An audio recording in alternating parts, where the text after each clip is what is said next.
Olá, meus amigos, tudo bem? Bem, eu espero que sim. Estamos de volta aqui para darmos continuidade à nossa leitura e estudo do Evangelho segundo o Espiritismo. Então, meus amigos, aqueles que estão chegando pela primeira vez aqui, sejam muito bem-vindos. Obrigado pela presença de vocês. Espero que gostem da nossa leitura e estudo aqui.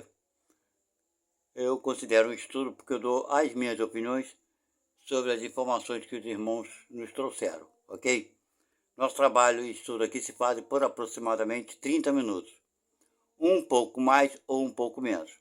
Portanto, nos encontramos no capítulo 27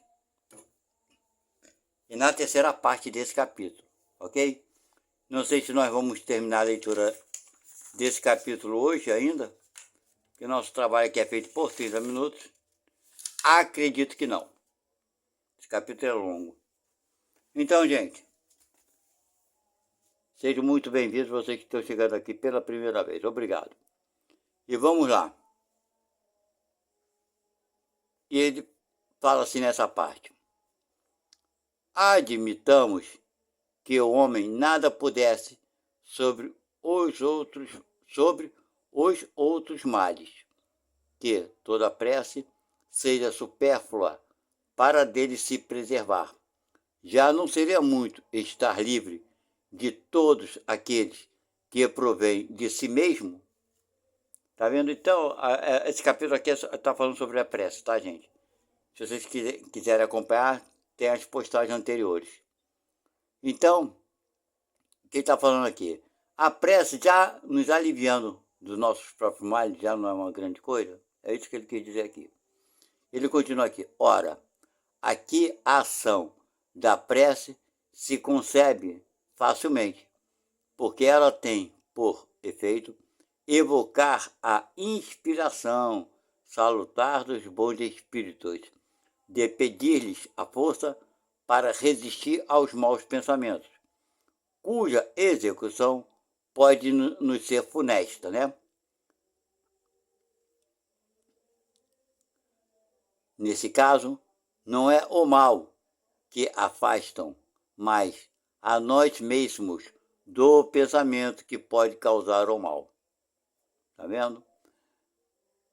Eles não entravam em nada os decretos de Deus, nem suspendem o curso das leis da natureza, mas nos impedem os espíritos, né, de infringir essas leis, dirigindo nosso livre-arbítrio, mas o fazem com o nosso, com o nosso desconhecimento, de maneira oculta, para não acarretar, né, acorrentar a nossa vontade. Então eles nos dão a sugestão de fazer as coisas boas quando nós fazemos uma prece, uma oração pedindo ajuda. O homem se encontra então na posição daquele que solicita bons conselhos e os coloca em prática, mas que está sempre livre de segui-los ou não. Tá vendo? Deus quer que seja assim para que tenha a responsabilidade dos seus atos e deixa-lhe o mérito da escolha entre o bem e o mal. Isso o homem sempre pode obter se pede com fervor, e é ao que pode, sobretudo, aplicar-se estas palavras: pedi e obtereis. Esse pedir e obtereis é o título desse capítulo, tá, gente? Então é isso que ele quer dizer, né? A gente pede e obtém, mas ficamos livres para aceitar as sugestões, boas ou não, não é verdade? Ele continua aqui. A eficácia da prece, mesmo reduzida a essa proporção, não teria um resultado imenso? Estava reservada ao Espiritismo provar-nos sua ação pela revelação dos intercâmbios que existe entre o mundo corporal e o mundo espiritual. Mas a isso não se limitam seus efeitos. Isso. Então, gente, nós estamos vendo a prece tem uma eficácia. Aqui a gente pede, eu costumo falar, peça o que quiser pedir, mas tenha a consciência que você receberá aquilo que lhe é necessário. Nem sempre aquilo que pedimos é bom para a gente, ok? E lá na frente a gente vai ver que realmente não seria bom se tivesse acontecido de tal forma. Vamos lá. E ele fala, a prece é recomendada por todos os espíritos. Renunciar à prece é desconhecer a bondade de Deus. É renunciar para si mesmo, a sua assistência e para os outros, ao bem que se lhes pode fazer. Então, gente, quanto é importante a prece? Se você é espírita e por ser, só estuda por conta própria, coisa e tal, faça o culto do Evangelho no lar, que querendo ou não, você vai ter sempre um momento seu de fazer tua prece, tua oração, pedir a Deus ajuda, auxílio, ok? De manhã cedo, se você conseguir criar esse hábito de fazer uma prece, oração de manhã, agradecendo a noite que teve, agradecendo a tudo que você tem, né? Na hora de você sair para a rua, pede a Deus e a Jesus para te proteger, para te amparar, para que você não tenha problemas na rua. Na hora de você fazer as suas refeições, agradeça o alimento que está lhe sendo concedido, o alimento que você pode comer, não é verdade? Então nós temos vários momentos que podemos fazer a nossa prece e oração, ok? Então vamos aproveitar o nosso tempo aqui e reconhecer tudo que Deus tem feito por nós. Acho que é mais ou menos por aí. Agradecer sim e pedir a Deus que nos ajude a todos, porque você, eu, todos nós precisamos de muita ajuda, de muito auxílio. Não é à toa que estamos num planeta de prova e expiação. Por quê? Ninguém está aqui para ser castigado, mas estamos em caminho, num processo evolutivo. Estamos no início da nossa aprendizagem como ser humano. Não é verdade? Pois bem, então é por isso. Precisamos ter a fé, porque quando você faz uma prece, uma oração, seja como for, minha gente, sempre nos acalma a alma. Essa aqui é a verdade. Você às vezes está aborrecido, está preocupado com isso, com aquilo, você faz uma prece, uma oração e coisa, você vai ver. Nós vemos isso, né? Quando acabamos de fazer nossa prece, a gente está, de uma certa forma, mais tranquilo, mais confortado. Por quê? Porque fomos assistidos pelos bons espíritos. Essa aqui é a verdade. Número 13. Ascendendo ao pedido que lhe é dirigido, Deus frequentemente tem em vista recompensar a intenção, o devotamento e a fé àquele que ora.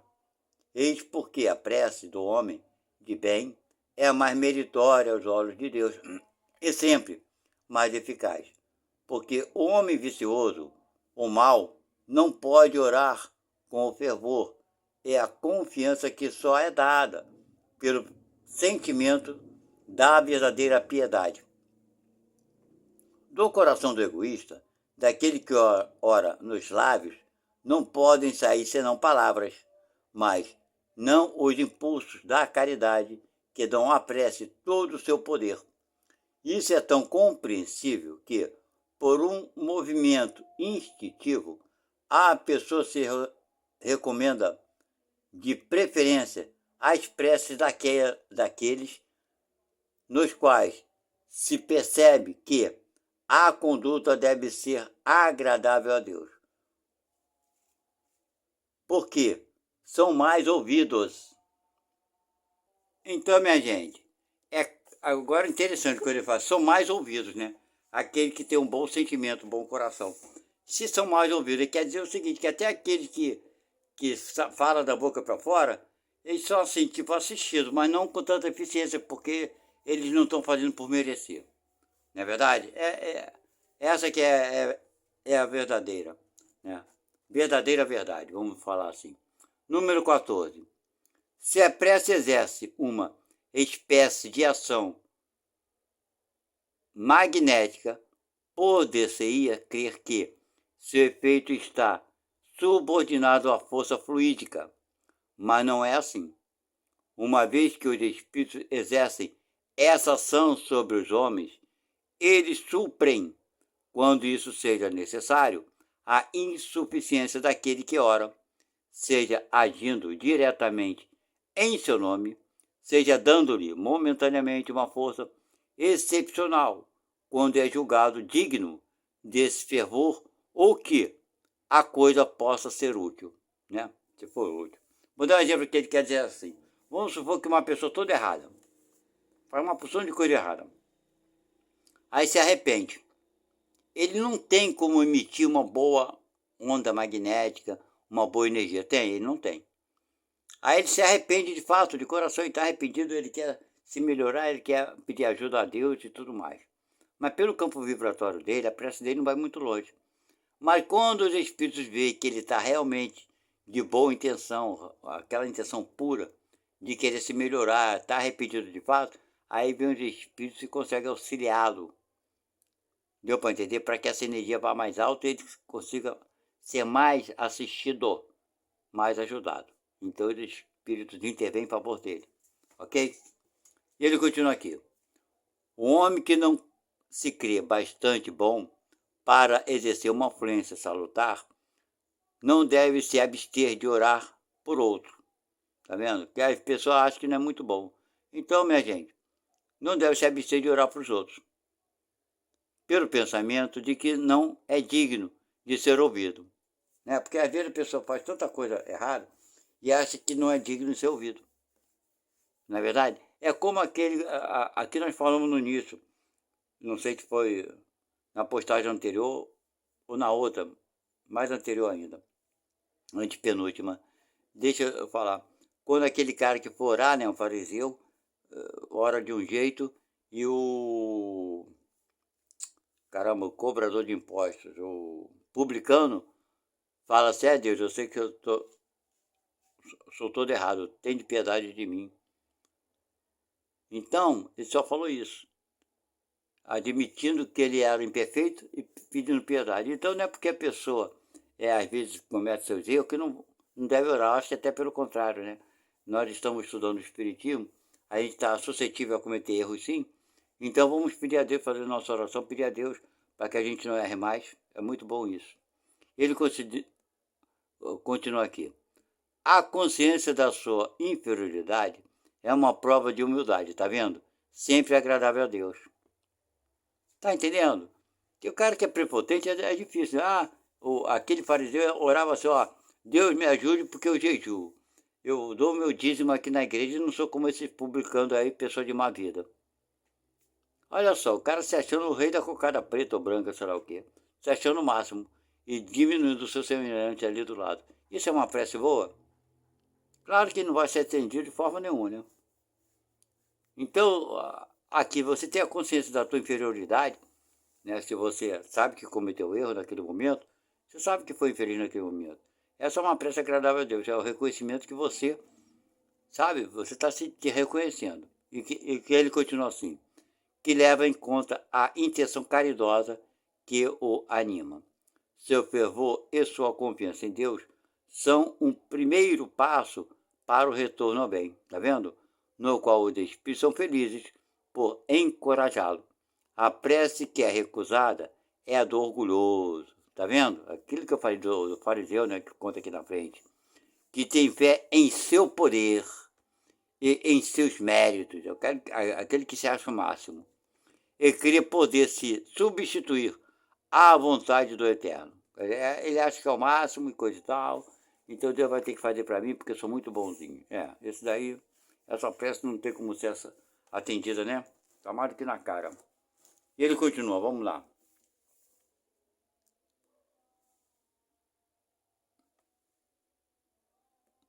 Número 15. O poder da prece está no pensamento. Ela não se prende nem às palavras, nem ao lugar. Olha como é importante, né? Nem ao momento em que é feita. Tá vendo? O que quer dizer isso aqui? Gente, eu vou orar na igreja, eu vou orar no centro, eu vou orar lá no templo, eu vou orar, porque lá que é o lugar de... Não é. Não. Ela não tem um lugar, não tem mais poder porque está dentro do centro, dentro da casa espírita, que está dentro da igreja, não tem mais poder porque está lá, o poder que ela tem é do teu sentimento. Você pode orar onde você quiser, deu para entender? Desde que você esteja com boa intenção. Ele vai continuar aqui. Vou repetir, vamos lá. O poder da prece está no pensamento. Ela não se prende nem às palavras, nem ao lugar, nem ao momento em que é feita. Não tem um horário para ser feita, pode ser feita a qualquer hora. Pode-se, pois, orar em toda parte, a qualquer hora, sozinho ou em comum. Sozinho ou com muita gente, vamos lá. A influência do lugar ou do tempo se prende às circunstâncias que podem favorecer o recolhimento. O que ele quer dizer isso aqui? Se você está num baile, numa festa, todo mundo gritando lá e pulando, se divertindo, você consegue se concentrar para fazer uma boa prece? É mais difícil, é claro, muito mais difícil, mas você consegue? Então pode fazer, não tem problema algum. Não tem problema. A tua prece é a tua comunicação, sua conversa com Deus. Não importa onde você esteja. Deu para entender agora? É claro que num ambiente desse, onde tem festa, música alta, a dificuldade de concentração é grande, é lógico que é. Não resta a menor dúvida. Agora dizer que é impossível, que não deve, que não pode, não. Isso não existe, tá? E ele continua aqui. A influência do lugar ou do tempo se prende às circunstâncias, conforme eu acabei de ler, que pode favorecer o recolhimento. A prece em comum, quer dizer, com muita gente, tem uma ação mais poderosa. Claro, tem uma ação de gente, né? Quando todos aqueles que oram se associam de coração a um mesmo pensamento e têm o mesmo objetivo, porque é como se todos gritassem em conjunto e em uníssono. Mas o que importa é estarem reunidos um grande número, se cada um age isoladamente e por sua própria conta. 100 pessoas reunidas podem orar como egoístas, enquanto que 2 ou 3 unidas em comum aspiração, orarão como verdadeiros irmãos em Deus. E sua prece terá mais força que a das outras 100. Vocês entenderam? Então o que adianta juntar um número grande de pessoas orando, etc e tal, e cada um com um pensamento diferente do outro? Por isso que você vai para uma reunião, seja ela da religião que for, né? Não estou falando de religião específica. Quando a pessoa estiver lá na frente orando, é bom você fechar seus olhos e unir teu pensamento às palavras daquela pessoa que fala. Porque se ele fala uma coisa, está pensando, pedindo a Deus que mate a fome, você está pensando e pedindo a Deus que ajude teu filho. Ele está falando, pedindo a Deus que acabe com a guerra no mundo, e você está pensando, pedindo a Deus que melhore o teu emprego, teu salário. Então, minha gente, não é por aí. Por isso, às vezes, é melhor você fazer sozinho ou com 2 ou 3 pessoas que estejam com um pensamento igual. Aqui não é o número de pessoas que é importante. O que é importante é a energia que todos emanam. Se são similares, é muito bom. Se tem uma energia pensando diferente do outro, é pior ainda do que você estar sozinho. Ok? Bem, eu li o número 15 e esqueci de descer a câmera. Mas está aí para vocês. Se vocês quiserem conferir o que foi dito e dito, vocês leem aqui. Dá um pause, né? E lê tudo que eu acabei de falar. Vamos lá. Preces inteligíveis. Ok? E ele vai falar o seguinte. Número 16. Se não entenda o que significa, se não entendo o que significa as palavras, eu serei bárbaro para aquele com quem falo. E aquele que me fala será para mim bárbaro. Se oro numa língua que não entendo, meu coração ora, mas minha inteligência está sem fruto. Se não louvais a Deus, senão de coração, como os homens, entre aqueles que não entendem, senão a sua própria língua, responderá amém ao final de vossa ação de graças, uma vez que ele não entende o que dizeis. Não é que vosso coração não seja bom, mas os outros dela não estão edificados. Ele falou aqui, ficou meio confuso da gente entender, né?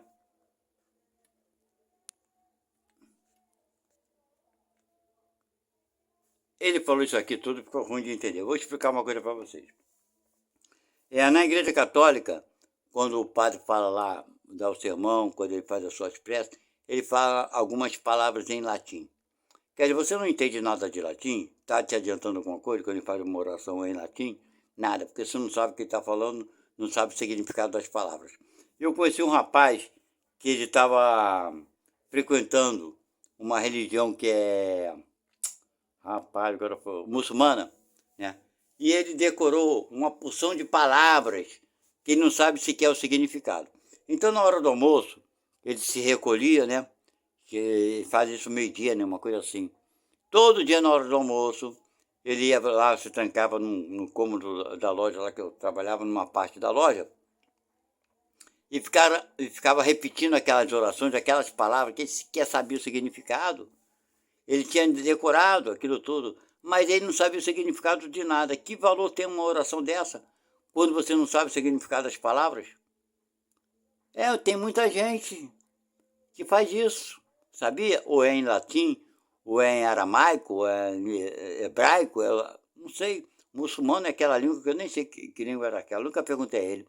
Mas era muçulmano e ficava lendo, ficava ali quase uma hora naquela oração, falando aquelas palavras que eu não sabia, ele muito menos. Que valor pode ter uma oração dessa, uma prece dessa? Não é verdade? Então, por isso que ele está falando aqui. Parece uma novidade para a gente, né? Mas eu que presenciei isso, não é muito novidade não. Tem muita gente que ora, fala algumas palavras que sequer sabe o significado. Ok? Diversas religiões são assim. Número 17. A prece não tem valor senão pelo pensamento, ao qual se liga. Ora, é impossível ligar um pensamento ao que não se compreende, porque o que não se compreende não toca o coração. Para a imensa maioria, as preces numa língua incompreendida não são senão um conjunto de palavras que nada dizem ao espírito, porque a prece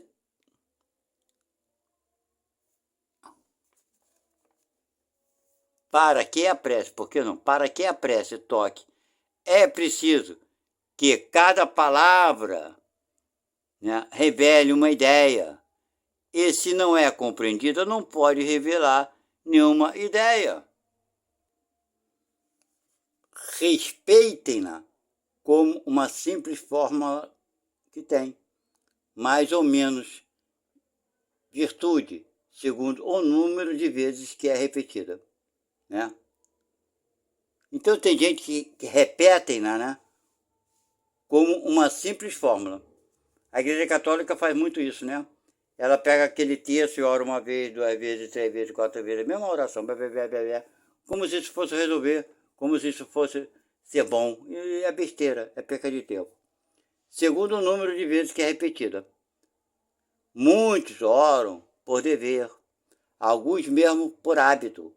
Por isso creem-se quites quando disseram uma prece.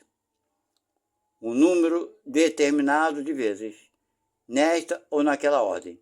Deus lê no fundo do coração, vê o pensamento e a sinceridade, e a rebaixá-lo, crê-lo, mais suscetível à fórmula do que ao fundo.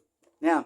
É muito infantil pensar que Deus está preocupado com a quantidade de vezes que você ora. Tu está fazendo aquela oração ali maquinalmente, mecanicamente, sem que o coração participe de nada. Você fica ali, Ave Maria, cheia de graça. A Igreja Católica tem muito disso. Quando a pessoa comete um erro, seja qual for, o padre manda a receita, ó, você vai rezar 10 Ave Maria, não sei quantos Pai Nosso, e por aí vai. Aí a pessoa vai para casa e fica orando, acho que orou tá quite. O coração dela não está nem aí. Ela só fez aquilo ali como se fosse uma coisa mecânica, para satisfazer, né, a sua consciência. Infelizmente, não resolve e não satisfaz a consciência. Número 18. Essa parte aqui vai falar da prece pelos mortos e pelos espíritos sofredores.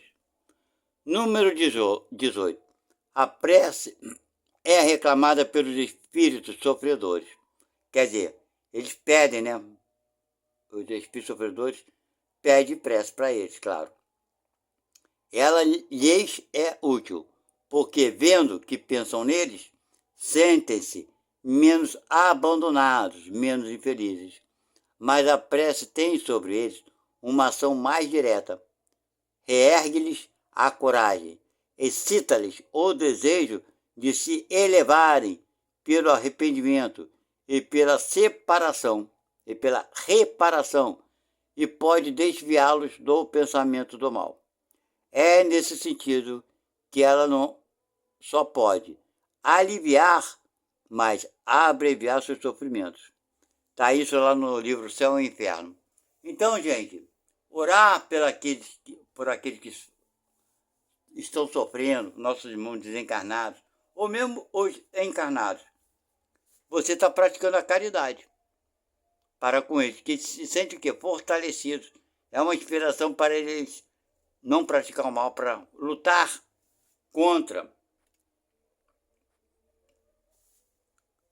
contra as coisas que fizeram sofrer, não é verdade? Pois é, então olha quanto o poder da prece. Vamos ver esse número 19 aqui. Eu não vou lê-lo, porque já estamos com 27 minutos, vai dar tempo? Acho que vai. Vamos lá, acho que dá tempo sim. Número 19.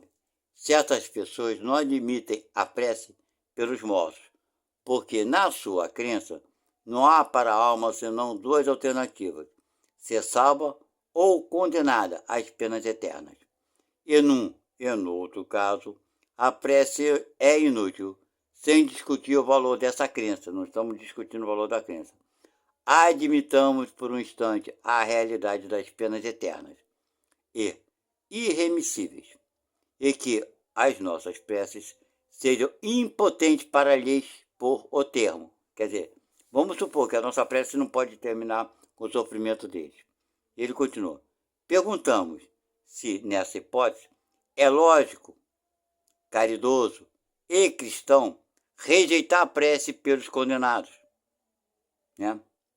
Vamos nessa hipótese. Será que é caridoso? É lógico? E é cristão rejeitar uma prece para essas pessoas? E ele continua. Essas preces, por impotentes, né, que sejam, se for o caso, para os livrar, não são para eles um sinal de piedade que pode dulcificar seu sofrimento? Quer dizer, não pode aliviar seu sofrimento? Pois é. Sobre a terra, quando um homem é condenado perpetuamente, no caso mesmo que ele não tenha nenhuma esperança de obter a liberdade, a graça, é proibido a uma pessoa caridosa ir sustentar suas correntes para lhe aliviar o peso? Será que é proibido? E ele continua. Quando alguém está atacado de um mal incurável, porque não oferece nenhuma esperança de cura, é preciso abandoná-lo sem nenhum alívio? Isso é caridade?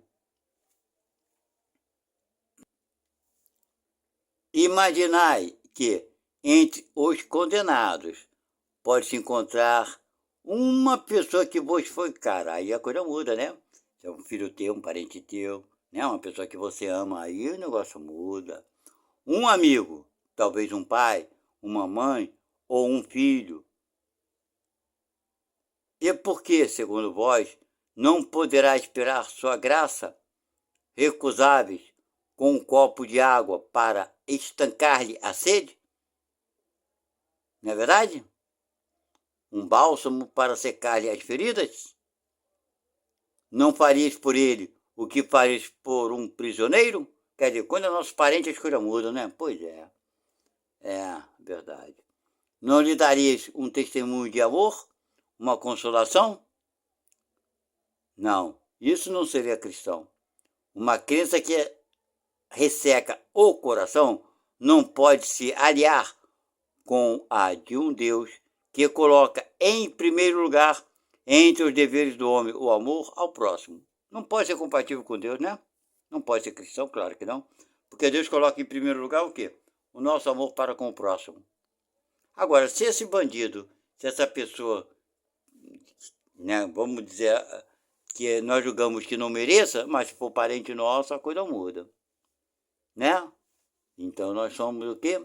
Ainda egoístas. Quando a coisa é com a gente muda. Não é verdade? Vamos ler esse pedacinho final aqui. A não eternidade das penas, quer dizer, que não existe a não eternidade, claro, não implica a negação de uma penalidade temporária, porque Deus, na sua justiça, não pode confundir o bem e o mal.